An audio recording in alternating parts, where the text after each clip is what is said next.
there's lots of different ways of choosing your KPIs, and most organizations tend to use a mishmash, a mixture of what we had before, what they find on Google, a bit of brainstorming, borrowing ideas from previous companies they've worked for. The ROKS method just has a really simple approach. And the way I normally explain it is, if you are doing a DIY job at home, let's say you decide to put some wallpaper up, you need a very specific set of tools to help you do that job.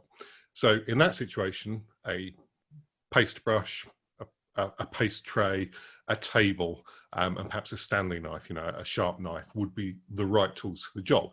Now, they are perfect tools if you're putting up wallpaper. They are completely useless if you're putting up a shelf. So the approach that we take for KPIs is exactly the same. We start by saying, what is it that we want to happen? And then we work backwards from that answer. Now, that's a big question to answer, particularly for most modern organizations. So we also go through the process of breaking it down into intermediate chunks. So stretching our analogy of a DIY job, if you're putting up a shelf, there's several different things that need to happen to put a shelf up. So you need to drill a hole in the wall, and then there's a set of tools that go with drilling a hole in the wall. So you need a drill, you need a drill bit. You might want something to catch the dust coming out of the wall. You might want rule plugs, and you'll need screws as well. So we do exactly the same thing with KPIs. We break down the high level outcome into smaller outcomes, and then actually we do it again. And then by the time we get down to that third level, it's normally really clear and obvious what we should be measuring, because you've actually broken it down into something that's very easy to wrap your arms around, to understand. So that's the basic idea behind the ROKS approach. What I've just described, this idea of breaking it down, is what we call the long listing part. It's where we use a visual tool called a KPI tree. Now, it's a great way of building up a picture of all the things you could measure.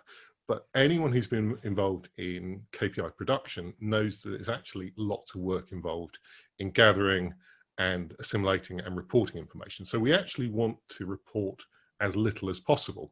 So what we do once we've created this long list, this potential universe of things that we might want to measure, we go through and we review each of those candidate KPIs, each of those potential KPIs, and we ask two questions. We ask, how important is that to the business? And then we also ask, how easy is it to measure? So what we do then is we'll give it a score on a scale of 0 to 10 for those two questions. And to get things going, I'll normally calibrate the process by picking something that's important to every organization, and that's cash in bank. Now, that's pretty much always a 10 for importance, and it's normally an 8, 9, or 10 for ease of measurement. And that way we can create a ranking score. So we say, okay, cash in bank is 90 out of 100. We sort all of our candidate KPIs, and that then gives us a prioritized list. And it also does something really useful, which is it stops us disregarding KPIs which are important, but currently difficult or impossible to measure. Because not everything that we're going to measure in the long term, we can measure right now. And we don't want to forget about those hard to measure but important measures in future. They become the kind of the gold bars. If they give us a unique competitive advantage, they're the things we want to focus on in the medium and long term. So it's really a sort of, there's several steps to the process. There's deciding what we want as the outcome, there's building this long list, and then there's shortening that list down to something that's manageable and reasonable. And the other thing worth mentioning is when we do that shortlisting process, we also record our reasoning and our thinking behind those scores. So if we have to come back and justify it, or if we have to engage with other people at a later date, we understand the thought process that we went through. I made the mistake of not doing that on the first few shortlisting exercises I did. And it is amazing how quickly the group forgets the reason they gave something at 8 and something else at 5. So I worked with one of the regional heads to develop a new dashboard, a new set of KPIs. And we went through quite an extensive stakeholder identification process. And I had about 20 stakeholders that I spoke with regularly and engaged in the process. We then came to a quarterly review where we were going to sign off those KPIs and the dashboard that we developed, and another 20 stakeholders emerged. people who felt they had the right to veto the process and who hadn't been engaged at all. And it was like a game of snakes and ladders. You know, when you're on square 98, you hit the snake, we went all the way back to the start. Months and months of effort effectively out the window. And worse than that, we'd been through the process and not included them. So it had actually tainted the work that we'd already done, because obviously they felt slighted that they hadn't been involved. So that was one particular formative experience where I thought, okay, yeah, this is a question I'm asked quite a lot. No, there isn't. I mean, from experience, typically if you are trying to measure more than about 25% of your candidate KPIs, you're almost certainly going to be overwhelmed. It really does depend on the organizational maturity. So what's the capacity and the infrastructure to handle the KPIs that we've selected, and also what's the management's ability to assimilate what's being presented. So I don't set a magic number, but from experience, if an organization is looking to implement more than 20 new KPIs during the first wave of a ROKS project, I do start to get a little bit anxious. My experience tells me that 2025 is about the most that an organization can do in one wave. One of the beauties of using the shortlisting method is you're not actually rejecting the things that are further down the list. It's a prioritization method. So I'm a big believer in getting up and running with some of the most important KPIs and doing iterative loops.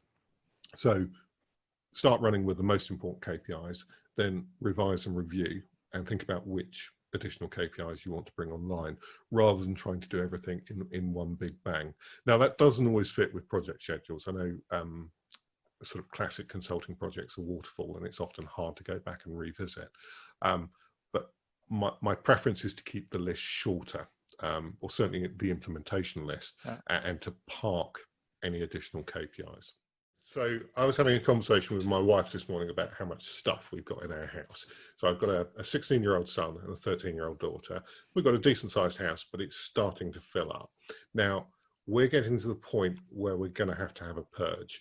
So the example you've just given me is a bit like moving house. My feeling is if you move house, you generally have a purge before you move house. Agree in principle the idea of having a purge before you move house with the client, but coach them and get them to lead the process of purging. It may not be as ruthless and as effective as you would like, but then they have ownership over it. I think the idea of moving things that you don't use and that add complexity, if you take a step back, they should acknowledge that that's pretty pointless. There will be a little bit of anxiety and fear of loss. As soon as you tell someone they can't have something, they start wanting it more. So I would also back it up with a little bit of data. So if you have any usage data where you can pull out a report and say, well, actually, look, this report hasn't been open for 8 months. You have to handle that very carefully. You have to do it in a way that doesn't embarrass people and doesn't put them on the spot. So I generally do it one-on-one and just say, by the way, look, we've produced a usage report, and let them work it out. But that can also help nudge the process along and give them a structured way in which they do a bit of a spring clean. That's a really common question. How often should I measure something? It's surprising how often the frequency of measurement is just determined by the current meeting schedule. So there's a couple of starter questions you need to ask. Firstly, you need to ask yourself the question, how quickly can a process go wrong? So if you're in an operating theatre, you don't check the patient's pulse hourly. You check it in real time, because within 10 seconds, your patient could be dead. The second question you need to ask is, how easy and quick is it to get back on track? Because obviously, if a patient goes into cardiac arrest, and you've got a minute to save them, and it takes 50 seconds, you need as much advance warning as possible. So you need to consider how long rectification takes to keep something on track. And then the final question is, how important is it? Obviously, the more important it is, the more you're prepared to devote resources into increasing frequency and increasing the review frequency as well. So how quickly does it go wrong? How easy or how long does it take to fix, and how important is it, should be the drivers. And you really should consider that aside from the meeting patterns. I'm a big believer that the meetings are the servant of the KPIs. The meeting schedule should be matching the natural cadence and frequency of the process rather than the other way around. So, you might need hourly meetings for some measures. You might want quarterly meetings for things like, staff engagement surveys and whatever, which are very, very slow moving and very, very low frequency. So figure out the natural frequency of the KPI and then fit the meetings to that rather than the other way around. That's the ideal approach. That's a good question. I mean, the big one for me is clarification of purpose and clarification of strategy. So I've done quite a lot of work in the last year or two on the strategy, step one of the method, because one of the things that's become apparent with almost all the organizations I've worked with is a lack of clarity and universality of strategic objectives. So strategic documents tend to be quite complex, quite dense, and quite hard to read. And to build our KPI trees, we need to boil that strategy down into really simple statements with really good linkage to the top level strategy. So just the process of clarifying strategy has been hugely valuable to a lot of my senior stakeholders. I mean, one client I was working with very near to home, I asked what their strategic objectives were, and they produced 7 different documents. So what we did was we took those 7 documents, we put them on a foam board, and we linked them all to the big 6 and to one extra custom objective. So the big 6 is a development of the ROKS method that I use, where we talk about most businesses having fundamentally similar core objectives, which is to make a profit and stay solvent, to grow, to innovate, and so on. Where most businesses actually add value and are distinctive is actually the level below. So it's what they do to deliver growth. It's what they do to deliver innovation. So that process of boiling down multiple complex strategy documents into a simple set of strategic statements has proven really useful. And it also sets the scene for building the KPI tree. And what I've found every time I've built a KPI tree is the comments and discussions and debates we have building that tree is hugely valuable to the business. And it's not your usual kind of debate, because it's impersonal. It's debating how to get the tree right. It avoids personal attacks and lots of ego. So I found the process of building the KPI tree spins out some really interesting fundamental questions about how the business operates and what it's there to do. And I find you get a very, very positive mood coming out of those KPI tree sessions if you've done them right, and if you don't make them more than 2 hours long. If you make them more than 2 hours long, people come out looking like they've been shipwrecked. There's normally a bit of confusion in the first session because people aren't completely comfortable with it. And by the end of the second or third session, there's a really good enthusiasm for the method. And KPIs is one of the outputs of that. But I think the extra understanding of the business is hugely valuable, and that's what generates a lot of the positivity in projects. It's a very good experience for the people involved. That's a really fundamental question, and there isn't a rock solid solution to that. I mean, we've all had projects which have gone well. You go back 2 years later, and it's like they've got corporate amnesia. The 2 keys for me are you have to have senior sponsorship. So you have to have someone at the top who fundamentally and passionately cares about this. So if you lose your senior sponsor, there's an extremely good chance that it will stop. But as long as you have a highly engaged senior sponsor, and also what I call a conscience, so a champion within the business who really understands the ROKS method, and who is responsible for blowing the whistle if things are going off track. So you need an ally. Yeah, you do. Someone it's a gamekeeper is the sort of term that I sometimes use. I don't know how well that translates, but someone who looks after the estate, keeps things on track, and fixes minor problems and sticks his hand up if there's a big problem. So you need someone sort of immersed in the technicalities, making sure the definitions are being maintained, making sure that, you know, there is a review process for the KPI tree, and when we change strategy, it's updated and organizes the sessions. But that person alone can't operate without senior air cover, someone saying, yeah, this is important, we need to do it, this is the right way to do it. So senior sponsor and a champion are really the sort of two minimum ingredients you need. And then the other thing would be an onboarding training process for new people, because if you have a reasonably high turnover of people, within a couple of years, you may have a large number of people in the business who've never been exposed to the process. So you need a kind of indoctrination process for when they come on board, so they understand the context, the background, and, you know, why this is important. So good question. One of the techniques I use is a phrase that a friend of mine came up with, which is I give them a damn good listening to. So I will sit down and ask a number of open questions about what their biggest challenges are, you know, understand what their priorities and goals are. Now, with execs, quite often their priorities are set by their bonus, and they won't always open up about that. But one of the questions I found that is tremendous for finding out what's on someone's mind is, say, if we had a KPI magic wand, or if we had an operational magic wand, what would you use that to fix today? And then just listen to what they say. So understanding what their priorities are, where their focus is a really big piece of this. Doing one-on-one early briefings so that they don't feel blindsided.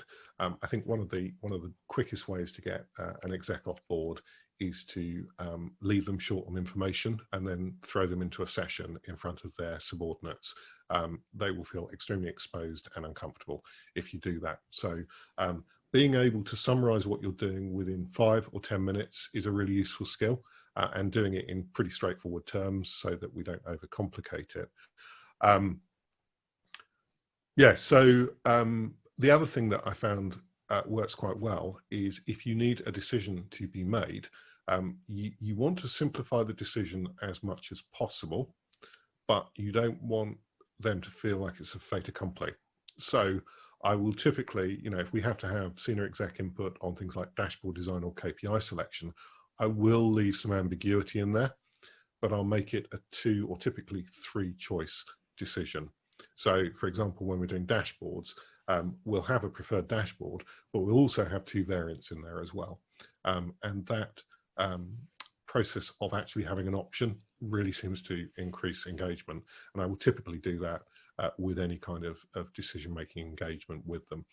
The other thing I've discovered, and I'm sure you've all found this as well, is you've got an hour slot, and very often that ends up being 8 minutes because they've got massive overruns and people are running out the rooms with crises and other distractions. So I always have a plan B and a plan C for what happens if I've got 30 minutes, what happens if I've got 5 minutes. And I'll have a plan for figuring out how to concertina things down and still get some value out of the conversation. This is a real interest of mine because, you know, like a lot of people, I like a bit of a challenge. So there's different types of impossible. So, you know, and there's different techniques that you can use for impossible. So one of the powerful techniques you can use is proxy measures or indicators that happen at the same time as the thing you're interested in. So an example I use is Sesame Street. So Sesame Street was created, I believe, in the late 60s by a charitable foundation. And they wanted to create an educational program for preschoolers. Now, anyone who's got young kids knows that they don't fill in surveys, and it depends very much on when you catch them as to what they say about something. You can't do surveys. So they wanted to create an educational TV program, and they realized that you cannot educate preschoolers if you don't have their attention. So they set about trying to measure the intention of preschoolers. And actually what they ended up doing was creating a fake living room with a pilot episode of Sesame Street playing on a TV screen. They sat the child on the floor, and at 90 degrees to the child, they had a pile of interesting toys. And they played back the pilot episode, and each segment of it was about 30 to 60 seconds long, had different characteristics. It had, you know, a male voice, female voice, loud voice, quiet voice, lots of color, black and white, and so on. And they realized that you could spot whether a child was engaged by whether they were looking at something. So they played the pilot episode and they looked to see which way the child was looking, on the assumption that if they're looking at the pile of toys, they're not engaged in the TV program. If they're looking at the TV, they're probably engaged. And they managed to understand what key elements in the show held a young child's attention. And the whole of Sesame Street was engineered based on that data. And it all came from the observation that when a child is engaged, they look at something. So it's really a proxy. You're not actually measuring engagement, but you're measuring something they do when they're engaged. And on that theme, I mean, there was a British Children's Film Foundation. It doesn't exist anymore, but after the war, it was set up to create films for children with an educational content.